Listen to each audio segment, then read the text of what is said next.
네, 출애굽기 25장에서 40장은 성막에 대한 말씀입니다. 이 성경을 읽어갈 때에 창세기는 이야기 중심으로 잘 재미있게 읽고 출애굽기도 모세 이야기에 의해서 십계명까지 이렇게 쭉 오다가 이제 출애굽기 25장쯤에 오면은 성경이 딱 고비를 맞이합니다.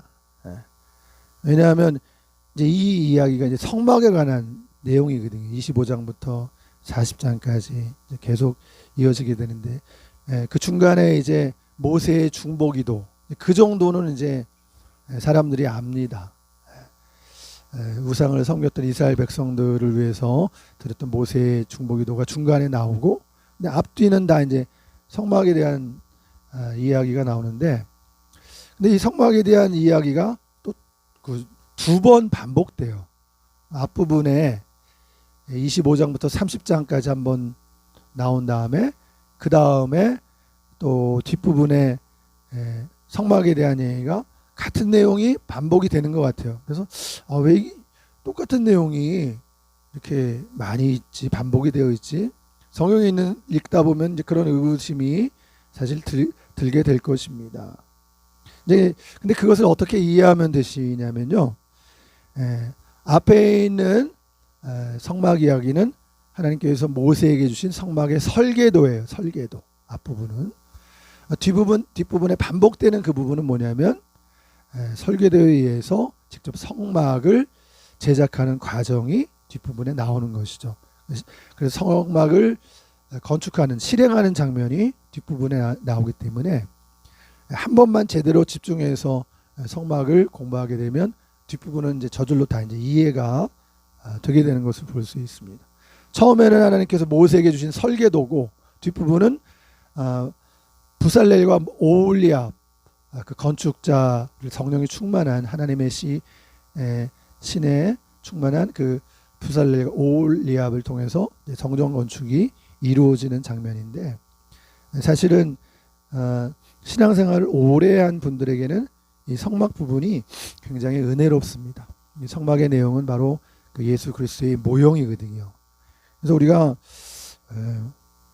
신구약을 통틀어 우리가 예수 그리스도를 중심으로 봐야 되는데 바로 이 성막 이야기가 예수 그리스도를 중심으로 한 그 이야기가 이제 성막을 공부하게 되면 아주 자세하게 신앙생활을 이제 오래 하면 할수록 이제 성막 이야기는 더 재미있죠. 처음에는 읽을 때는 무슨 뜻인지 모르기 때문에 재미없고 성경 읽다가 이제 졸리기도 하고 마음 먹고 성경을 한번 읽으려고 하다가 출애굽기 25장에 와서 한 장 읽다가 이제 막히는 이제 그런 경우가 있는데 이런 부분을 우리가 이제 안다면 성경을 읽는데도 도움이 많이 될 수 있을 것입니다.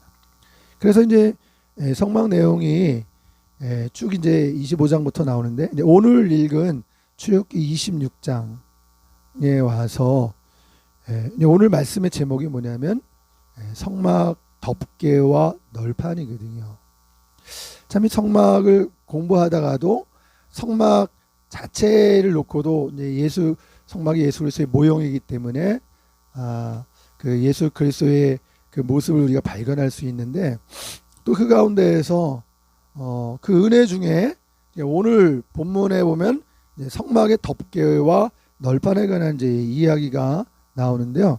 잠깐 살펴보면 그렇습니다. 성막 덮개는 원래 그 성막의 구조는 어떻게 되어 있습니까? 성막의 구조는 크게 봐서 뜰과 그 성소의 뜰, 그 다음에 성소와 지성소로 구분이 되어 있죠.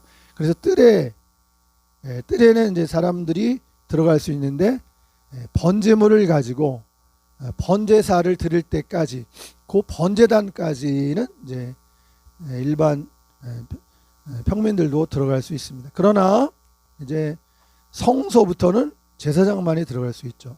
지성소는 말할 것도 없죠. 지성소는 1년에 한 차례 대제사장만이 백성의 죄를 대신 그 회개하는 그 제사를 드리기 위해서 대제사장만이 지성소에 들어가죠. 자, 그래서 이 성막 안에 그 성소를 덮는 그 성막 덮개가 나옵니다. 그것은 성소와 지성소 위에 치는 천막 덮개라고 할 수가 있죠. 천으로 되어 있습니다. 이것은 4중으로 4겹으로 덮게 되어 있어요. 그래서 첫 번째 덮개, 첫 번째 천막은 청색, 자색, 홍색, 가늘게꼰 배실로 이렇게 수놓아서 천막을 이제 만들게 되죠. 그 다음에 두 번째 덮개가 있습니다. 두 번째 덮개는 염소털로 만드는데요. 이것은 이제 첫 번째 그 천막 덮개, 그 성막 덮개보다 전면과 후면이 1m씩이 더 길어서 살짝 더 덮게 되는 거죠. 그 다음에 세 번째 덮개가 있는데요. 붉게 물들인 수장의 가죽으로 만드는 것입니다. 이것 또한 두 번째 덮개보다 더 크죠. 그 다음에 네 번째 덮개는 해달의 가죽으로 만듭니다. 그래서 이제 그게 이제 윗덮개가 되는 것이죠. 이 성막의 덮개는 바로 예수님을 뜻하는 것입니다. 특별히 뭐 세 번째 덮개 같은 경우에는 붉게 물드는 수장의 가죽으로 이제 만든다 이렇게 해놨는데, 그 예수님의 피 흘리는 그 십자가를 상징하는 그런 이제 덮개죠.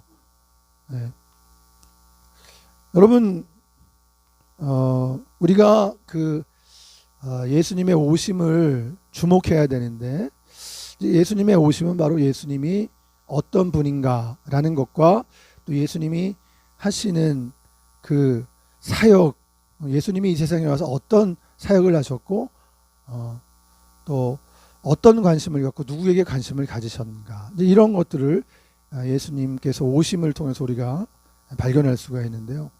여러분, 예수님은 정말 그야말로 평범한 여인의 몸에서 태어나셨죠. 그리고 예수님은 왕궁이나 근사한 집에서 화려하게 태어나지 않으셨습니다. 그 동물들이 사는 그런 곳에서, 그런 배변이 떨어져 있는 그런 곳에, 구유에서 예수님께서 태어나셨습니다. 예수님의 오심입니다. 그리고 예수님은 그렇게 태어난 자체가 유대 땅 작은 고을 베들레헴에서 태어나셨죠. 그리고 예수님이 자라신 곳도 나사렛입니다. 그래서 예수님이 나사렛 출신이라는 얘기를 통해서 어떤 사람들은 뭐 나사렛에서 무슨 선한 게 뭐 나오겠느냐, 그 예수님을 조롱하는 거잖아요. 예수님은 또 그런 작은 나사렛 마을에서 태어나셨습니다. 또 예수님은 목수의 아들이셨습니다. 인간적인 면에서 보면 예수님은 그렇게 뭐 보여줄 만한 것이, 당당하게 보여줄 만한 것이 없는 그런 분이신 것을 볼 수가 있어요. 오늘날로 보면은 또 정말 유수한 미국의 아이비리그의 이런 대학 졸업장도 예수님은 그런 과정도 없죠. 학위도 없어요. 그래서 당시 종교 지도자들, 대제사장들과 서기관들, 또 구약 율법을 많이 안다는, 꽤나 안다는 그런 바리새인들, 그런 지도층에 있는 사람들은 예수님을 대놓고 무시하고 조롱했던 것을 볼 수 있습니다. 그런데 여러분은 어떻습니까? 오늘 우리 지구상에서 예수님의 이름이 얼마나 귀한 이름이 되었습니까? 오늘날 많은 사람들이 예수님 안에서, 예수님께로 나와서 예수님을 몰랐을 때와 예수님을 만났을 때 AD, before AD로 나누어지잖아요. 인생이. 예수님을 몰랐을 때 사람들의 인생은 자연인으로 살지만 예수님을 만났을 때 사람들은 거듭난 인생을 살게 되잖아요. 그런즉 그리스도 안에 있으면 새로운 피조물이라. 그래서 많은 사람들이 예수님을 진정으로 영접하게 됐을 때 새롭게 태어나 신생하는 부모로부터 태어나는 육적인 그런 태어남이 있는가 하면 예수님을 믿고 새롭게 태어난 영적인 출생이 있는 거예요. 그것을 통해서 정말 이전에 생각하지 못했던 이 땅의 육신의 아버지뿐만 아니라 하늘 아버지, 하나님이 우리 아버지가 된다는 이런 놀라운 천국의 특권을 누리게 되는 거죠. 그래서 오늘날 그래서 예수님을 아는 사람, 예수님을 영접하게 되는 사람들에게는 비밀이 있는 거예요. 그들은 예수님을 믿은 것을 통해서 천국을 소유하는 거죠. 예수님 안에 있는 천국, 예수님 안에 있는 영생을 누립니다. 예수님 안에 있는 진리, 우리 인생들을 자유케 하는, 또 마귀의 억압으로부터 우리를 자유케 해주신 예수님, 예수님 안에 그 말씀, 예수님은 말씀이시면서 진리가 있습니다. 또 예수님 안에 참 평강이 있죠. 예수님 안에 위로와 기쁨이 있습니다. 예수님 안에 산 소망이 있습니다. 예수님을 믿는 우리들은 또한 부활의 소망을 갖죠. 또 예수님 안에는 능력이 있어요. 이 땅을 살아가면서 우리가 자신감 있게 살아갈 수 있는 그 근원이, 그런 원동력, 그 능력이 바로 예수님께로부터 나오는 것을 볼 수 있습니다. 이렇게 예수님 안에는 모든 풍성한 것이 있어요. 그래서 사도 요한은 고백하기를 요한복음 10장 10절에서 예수님의 오심에 대해서 양으로 생명을 얻게 하고 풍성히 얻게 하려는 것이라. 그러니까 우리가 예수님을 믿고 구원받고 영생을 얻는 것은 출발이고, 그것은 물론이고, 그것은 바로 기본이에요. 근본을 이루는데, 그 이후에는 풍성한 삶, 예수님 안에 있는 이런 부유한 삶, 기쁨과 평강과 위로와 소망과 사랑과 섬김과 이런 충만한 삶이 예수님 안에 있는 것을 볼 수가 있습니다. 여러분, 오늘 읽은 출애굽기 26장의 말씀 가운데 이제 후반부에 보면은, 오늘은 이제 16절 말씀에서 제가 아까 간단하게 읽었죠. 15절 말씀에 간단히 보았는데, 거기에 이제 널판에 대한 이야기가 또 나오고 있습니다. 이 널판과 띠가 있는데, 그것은 바로 성소와 지성소의 이제 벽을 이루는 거죠. 그 성소의 벽을 이루는 그 재료가 널판입니다.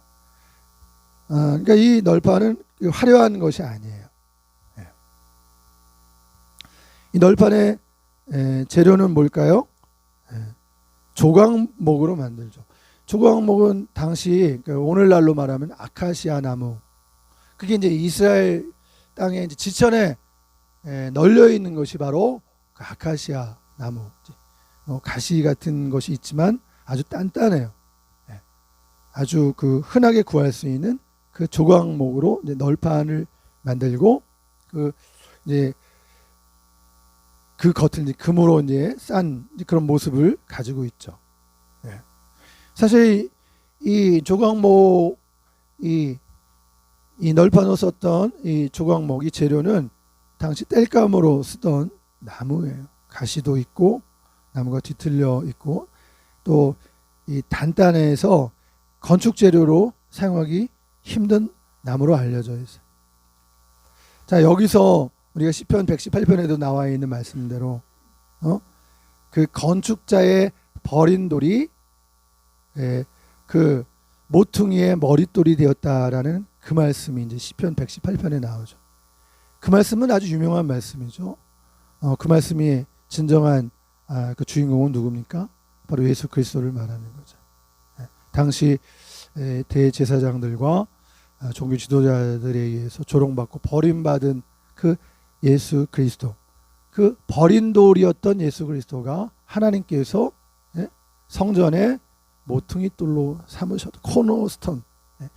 그 모퉁이 돌이 중요한 것은, 모퉁이 돌이 머릿돌이 돼서 건물의 가장 중심이 되는 거예요. 거기서부터 벽돌 한 장 한 장을 연이어져 이어가는 거예요.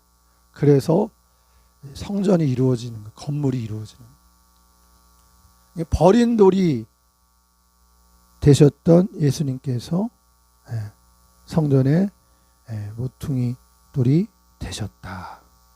네, 그런 말씀입니다. 성경의 구약의 이사야서 52장에 보면 이런 말씀이 있어요. 유명한 말씀이죠. 이사야 52장과 53장에 있는 아주 유명한 말씀이 있어요. 거기 이사야 52장 14절에 보면 전에는 그의 모양이 타인보다 상하였고 그의 모습이 사람들보다 상하였으므로 많은 사람이 그에 대하여 놀랐거니와. 이게 바로 예수님에 대한 모습을 이제 뜻하는 거죠. 그 다음에 53장에 와서는 그는 주 안에서 자라나기를 연한 순 같고 마른 땅에서 난 뿌리 같아서 고운 모양도 없고 풍채도 없고 우리의 보기에 흠모할 만한 아름다운 것이 없도다. 예수님의 모습이죠. 멸시를 받아 사람들에게 버림을 받았고 간고를 많이 겪었으며 질고를 아는 자라. 마치 사람들이 그에게서 얼굴을 가리는 것 같이 멸시를 당하였고 우리도 그를 귀히 여기지 아니하였도다. 이게 예수님에 대한 말씀이거든요. 그는 실로 우리의 질고를 지고 우리의 슬픔을 당하였거늘 우리는 사람들, 우리를 포함해서 사람들은 생각하기를 그는 징벌을 받아 하나님께 맞으며 고난을 당한다 하였노라. 예수님이 하나님께 벌 받아서 고난을 당한다 하였노라. 그가 찔림은 우리 허물 때문이요 그가 상함은 우리 죄악 때문이라. 그가 징계를 받음으로 우리가 평화를 누리고 그가 채찍에 맞음으로 우리가 나음을 받았다. 이것은 예수님의 바로 그 십자가의 그 사건을 말하고 있는 거죠. 이걸 예언한 거죠. 우리는 다 양 같아서 그릇 행하여 각기 제 길로 갔거늘 여호와께서는 우리 모두의 죄악을 그에게 담당시키셨다. 우리 죄를 대속하신 그 예수님의 그 대속 사역을 말씀하고 있죠. 그가 곤욕을 당하여 괴로울 때에도 입을 열지 아니하였으며 마치 도수장으로 끌려간 어린 양과 털 깎는 자 앞에 잠잠한 양같이 입을 열지 아니하였도다. 계속되는 이 말씀. 예수님의 모습은 사실 오늘 우리가 생각하는 왕 대신 그 우리가 일반적으로 생각하는 세상의 군왕의 모습과는 전혀 다른 모습. 예수님의 오심, 탄생부터가 심상치 않은 것을 우리가 보지 않았습니까?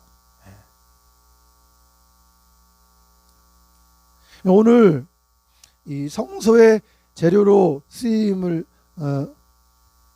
성소의 그 재료 중에 성막의 덮개와 널판.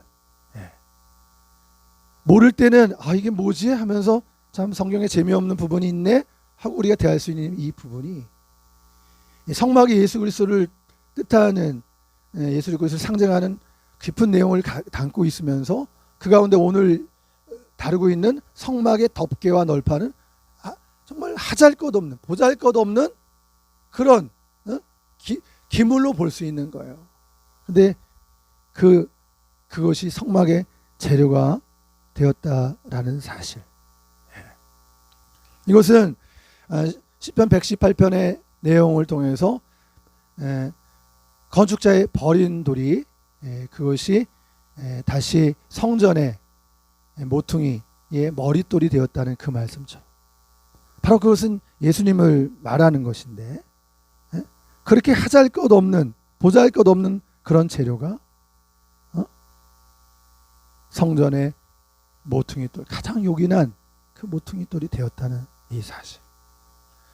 여러분, 우리는 이 성경을 보면서 정말 예수님이 어떤 분인가, 또 예수님을 상징하는 그러한 상징물들을 통해서 정말 예수님이 어떤 분인가, 그리고 예수님이 무엇 때문에 이 세상에 오셨는가, 예수님은 누구에게 관심이 있는가, 무슨 일을 하고자 하시는가, 여기에 우리가 주목하지 않을 수가 없는 것이에요. 그래서 이 성막을 이루는데 이 성막의 덮개와 널판이 귀하게 쓰임받은 조각목으로 만들어진 이 널판이 이렇게 귀하게 사용되어져 있는 것을 볼 수가 있어요. 그리고 이제 그 가운데 있는 후반부에 나오는 26절 후반에 나온 내용은 이제 휘장에 대한 얘기잖아요. 휘장. 이 휘장은 우리가 기억하는 대로 예수님께서 돌아가실 때 그 성소와 지성 사이에 있는 휘장이 위에서부터 아래로 찢어지는 것을 통해서 우리는 예수님의 십자가의 희생을 통해서 하나님께로 갈 수 있게 된 이 놀라운 은총을 겪게 된 사건, 이것이 휘장에 담겨져 있는 이제 이야기는 거죠. 그 예수님의 십자가 보혈을 지나 하나님께로, 우리가 구약에서는 하나님의 얼굴을 배울 수도 없고 하나님께 갈 수가 없어요. 그런데 우리가 오늘 예수님의 십자가를 통해서 보혈을 지나 하나님께로 갈 수가 있게 되는, 보혈을 지나 아버지께로 갈 수가 있게 되는 거예요. 히브리서 10장 19절 20절에 보면 그러므로 형제들아 우리가 예수의 피를 힘입어 성소에 들어갈 담력을 얻었나니 그 길은 우리를 위하여 휘장 가운데로 열어놓으신 새로운 상길이요 휘장은 곧 그의 육체니라. 여러분, 예수님의 오심은 예수님의 족보를 통해서도 마태복음에 나와 있지 않습니까? 그 마태복음에 나오는 여인들의 이름을 통해서도 예수님의 오심, 누구를 위해서 오셨는가, 무엇을 위해서 오셨는가, 거기에 등장하는 다말, 유다는 다말에게서 베레스와 세라를 낳고, 여러분 시아버지를 통해서 베레스와 세라 쌍둥이를 낳았어요. 그 다음에 예수님의 족보에 나오는 다른 여인의 이름은 기생 라합, 예수님은 기생 라합의 후손으로 오셨어요. 그 다음에 또 등장하는 인물은 이방인 룻의 후손으로 예수님께서 오셨어요.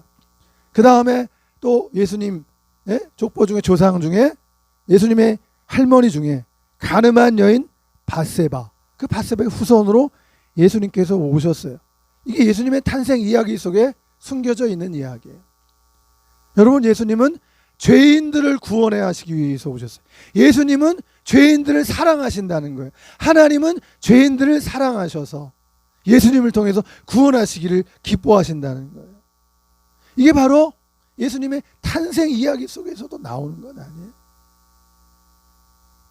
아니에요. 여러분, 한 선생님이 계셨어요. 이 선생님의 이야기를 제가 이제 드리려고 해요. 마무리를 하려고 합니다. 한 선생님이 계셨어요. 이 선생님은 지금 전라도 광주교육청에 박주정 교육장님이세요.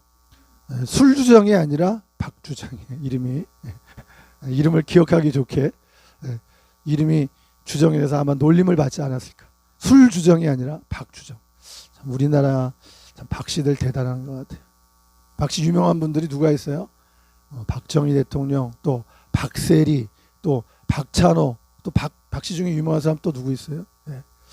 여기 보니까 이 교육장님 이름이 박주정 교육장님이세요.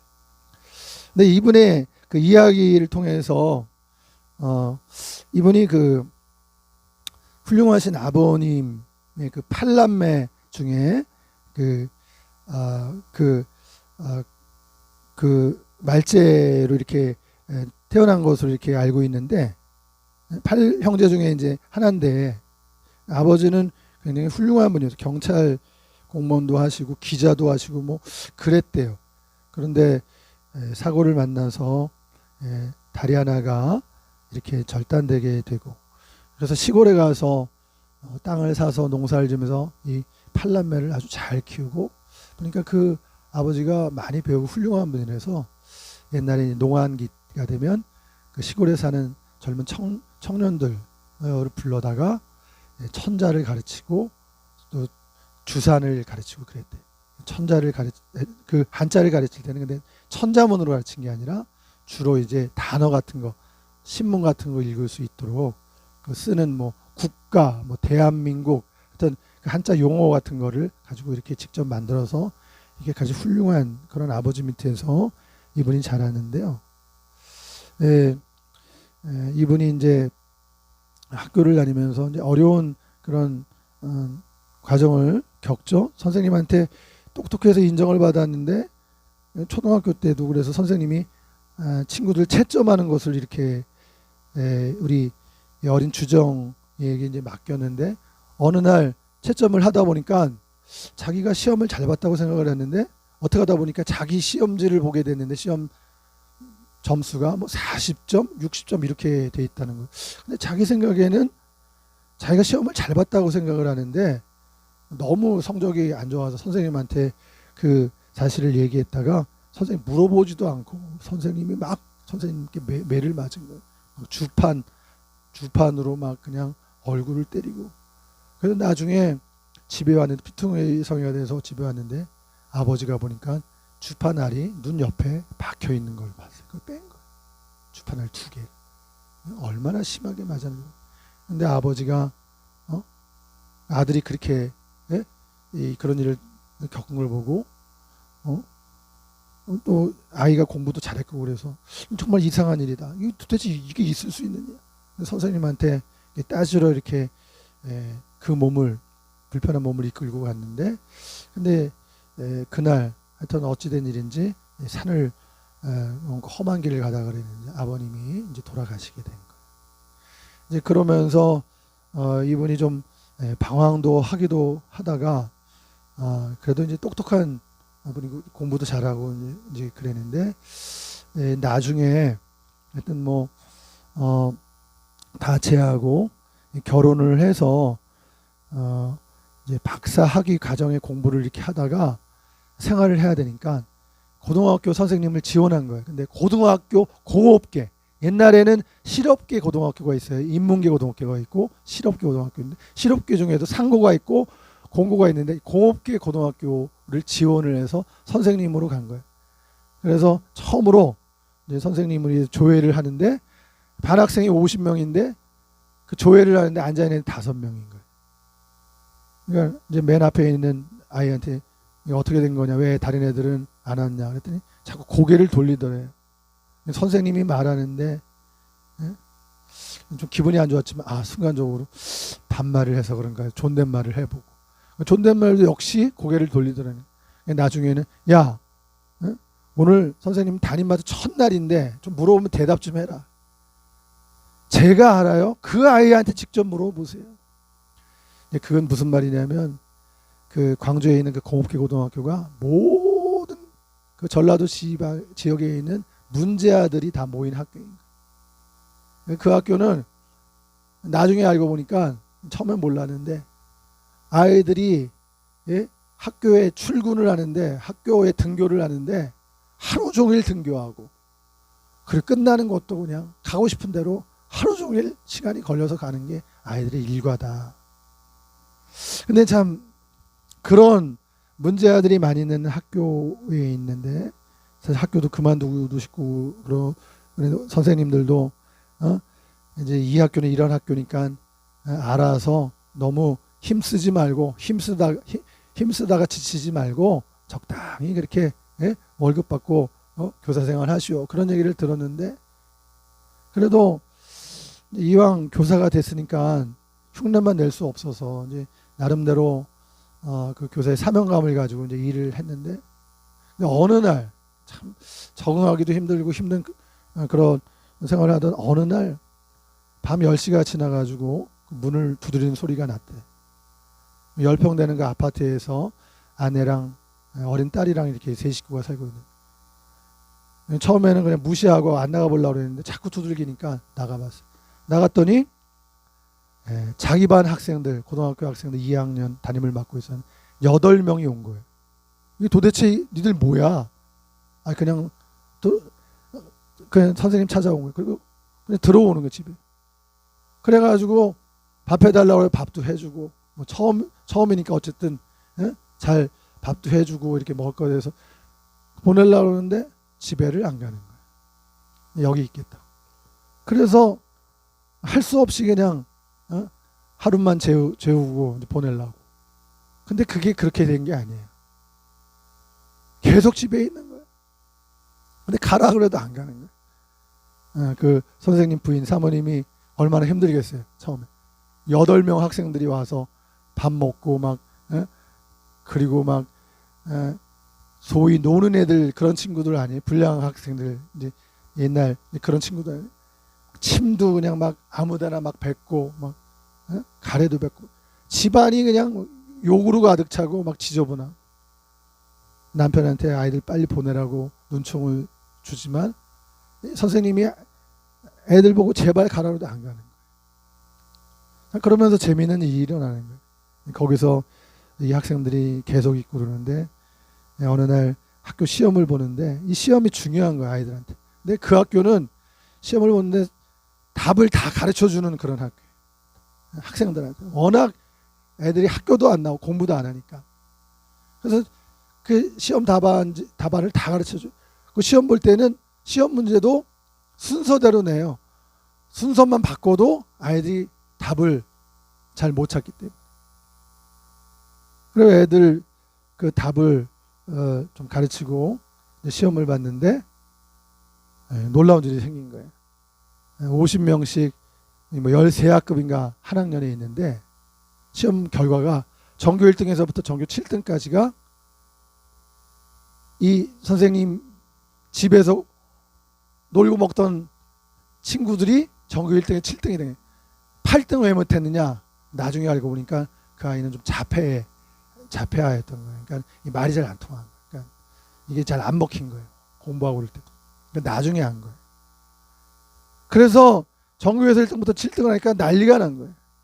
근데 놀라운 일은 그 학교에서 그 학생들한테 장학금을 85만 원씩인가를 주는 거예요. 이게 아이들이 그냥 굉장한 신선한 충격을 받았어요. 공부 하나도 못하고 그 아이들 다 부모들도 찾아오지도 않는 아이들이에요. 내놓은 아이들이에요. 다 포기한 아이들. 근데 그 아이들이 전교에서 1등부터 7등까지 하고 장학금 85만 원 받아요. 선생님한테 그런 얘기하는, 선생님 시키는 대로 열평 앞에 살면서 지나가면서 아는 사람들마다 그래도 인사도 잘 했대요. 시키는 선생님. 근데 선생님, 사람들이 우리를 몰라줘요. 우리들 다른 친구들이랑 똑같이 취급해요. 그럼 뭔 소리야? 그랬더니 아니 우리 이번에 전교에서 1등부터 7등까지 했는데 이거를 사람들이 우리를 몰라주더라. 그래서 선생님한테, 선생님 이것을 좀 포스터에다 좀 글씨로 써서 여기 아파트에 이 집에 어느 학교 전교 1등부터 7등까지 여기 살고 있습니다. 그거를 써붙이라는 거, 아이들이. 그래서 시키는 대로 써붙여가지고 붙였대요. 자, 그러면서 이 아이들이 이제 철이 들어가는 거야. 아이들이 바뀌어지고 있는데, 근데 거기서 끝난 게 아니에요. 한 6개월 정도 지나면서 이제 어떤 일이 생겼냐면 아이들이 철이 들면서 이게 터치를 하게, 터치. 자기들은 이제 정신 차렸으니까 이기 학생들을 데리고 온 거예요. 문제아들. 이건 순전히 선생님이 생각한 게 아니에요. 자기들이 그냥 의논해가지고. 그래가지고 자기들은 졸업하면서 떠나가고 딴 애들, 그 이기 애들이 들어오게 된 거예요. 근데 놀라운 거예요. 그 첫째 그 8명 아이들이 그 변화되는 모습이 있었는데 그 아이들이 그렇게 다 변하더라는 거예요. 그 다음에 들어왔던 아이들도. 선생님이 그 애들과 함께 지내면서 이 아이들은 말썽도 많이 피고 경찰서도 들락날락거리고 그런 일도 많이 하고 부모도 포기하고 불러도 안 와요. 부모들도. 선생님이 막 뛰어다니면서. 그래서 아이들이 버릇도 없고 그러는데 그 아이들 그 친구처럼 그냥 다 받아 험한 말들 하는 것도 그것도 다 이렇게 견뎌내면서 친구처럼 또 형님처럼 아버지처럼. 사모님이 힘들었지만 아이들이 그렇게 변화되는 것을 보면서 나중에는 그 집에 신고가 들어갔어요. 들어가는 애들마다 전교를 잡으니까 저기 고액과외를 하는 집이라고 신고가 들어가요. 경찰의 조사도 여러 번 받고 나중에는 안 되겠다. 야, 우리 여기서 새 살고 있는데 도저히 안 되겠다. 우리 저기 좀 허름한데 폐가 같은데 이사 가서 거기서 차라리 건물이라도 이렇게 우리가 그 초라한 건물을 짓고 거기서 살자. 그래서 동의를 얻어서 이사를 가죠. 이사 가서 그 뭐 그렇게 돈도 별로 없고 하니까 신문지로 벽지 같은 거 바르고 그러면서 본격적으로 아이들을 계속 8명씩만 받은 거예요. 근데 이분의 나중에 이야기를 들으니까 707명의 제자를 길러냈어요. 근데 다 변하는 거예요. 제가 이제 그 이야기 들으면서 오늘 말씀을 준비하면서 여러분, 예수님이 이 세상에 어떻게 오신 거예요? 예수님의 족보 중에 이방인 룻이 있고 기생 라합이 있고 시아버지 다말사의 자식을 낳은 그런 다말 이야기가 있고 다윗과 가늠한 밧세바 이야기가 나오죠. 정말 예수님이 죄인들을 사랑하시는 거예요. 죄인들을 구원하시길 기뻐하시는 거예요.